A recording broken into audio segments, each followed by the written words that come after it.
Lui vient de se lancer dans la production de sauce soja près de Bordeaux. C'est le pari d'Adrien David Beaulieu, vigneron à Saint-Émilion. Une initiative que nous expliquent Jean-Pierre Stahl et Guillaume Dequy. On pourrait se croire au pays du soleil levant, mais on est à Sainte-Terre, au pays du vin. C'est ici que se fabrique la sauce soja Made in Gironde. On a fini, on a réussi à faire le projet dans les temps. Voilà, bon. C'est un vigneron, Adrien David Beaulieu, qui en a eu l'idée. Lui dont le vin est encensé au Japon. Il s'est rapproché du plus vieux fabricant, Yuasa, pour développer une recette traditionnelle de sauce soja. Donc là, en fait, on envoie de la vapeur un petit peu sous pression, grâce à cet outil, qui permet donc d'humidifier le blé. Donc c'est très très chaud. Alors, la base de la sauce soja traditionnelle, telle qu'elle a été créée et conçue à Yuasa, donc le village natif de Monsieur Shinko, c'est du blé avec du soja et un champignon qui est le koji.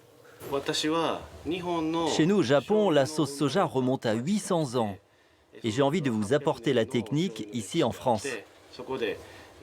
Comme le vin, cette pâte fermente et est élevée 100 jours en cuve inox pour la sauce soja blanche et 500 jours en foudre pour la sauce soja noire. Le jus, c'est la sauce soja, qu'on met en barrique pour un vieillissement d'à peu près 1 an et demi, ça dépend, c'est notre recette de cuisine. Et la pâte qui va rester à l'intérieur, avant de la presser, on la conserve aussi en barrique. Cette histoire se prolonge à Bordeaux. On y retrouve la sauce soja d'Adrien David Beaulieu dans un nouveau restaurant japonais, mis en valeur par le chef Jun Yamano.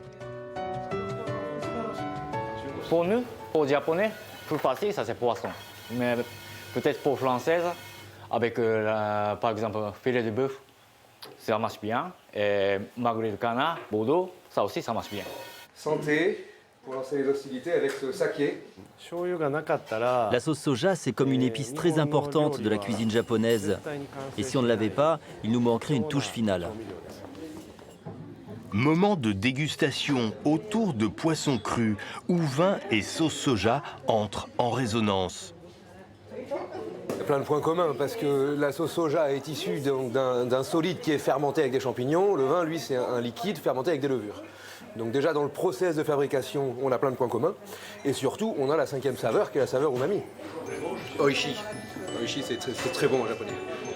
Ce projet Made in Gironde a reçu le soutien du gouvernement japonais. De grands chefs cuisiniers français et européens sont déjà intéressés par cette sauce soja bio.